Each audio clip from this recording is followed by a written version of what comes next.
Hey everyone, it's Mike here. In this video, I'm going to show you how to create this sunburst background in Affinity Designer. So without further ado, let's get started. In a new document, let's head over to our Tools palette and choose the Shape tool. Then we're going to select the Cog tool.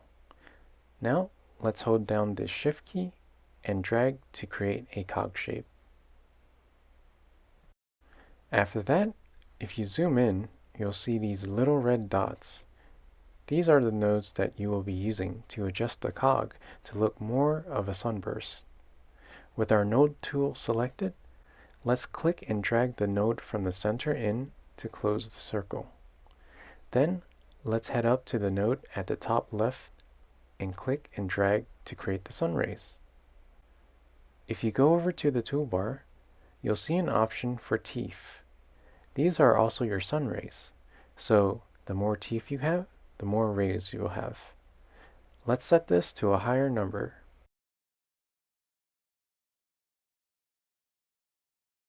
You can also adjust the inner, center, or outer thickness of the sun rays.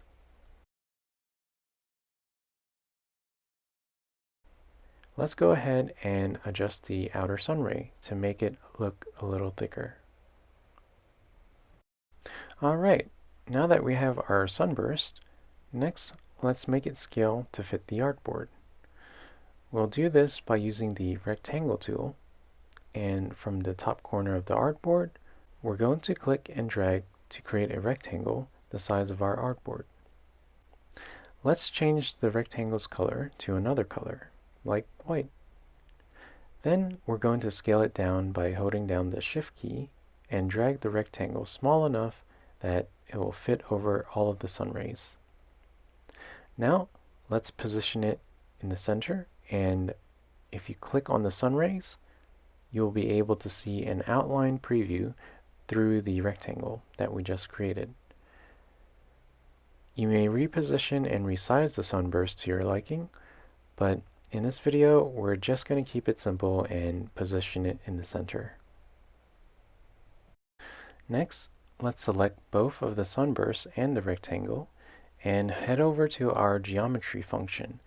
Then click on the intersect button. After that, let's zoom back out and drag our sunburst pattern to the top corner and then resize it to fit the artboard. You may also add a background to the sunburst by creating another rectangle and then change it with a different color. Let's go with an orange color, and then let's move this rectangle layer below the sunburst layer. You can also add a gradient to it to make it more interesting. So let's select the rectangle layer and let's create a gradient. Then we're going to change the gradient type to radio, followed by clicking and dragging the gradient line to the center of the sun. After that, we're going to click on the outer gradient node to select a different shade of orange, like that. Now, let's make a quick adjustment to the gradient, and that wraps up our tutorial on how to create a sunburst background in Affinity Designer.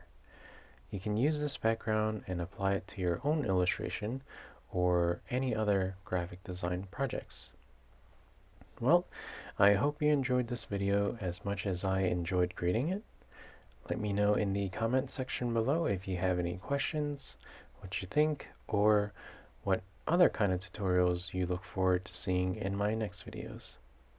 And if you haven't yet, feel free to subscribe to check out what other creative projects or tutorials I will be working on next. On that note, I'll see you next time.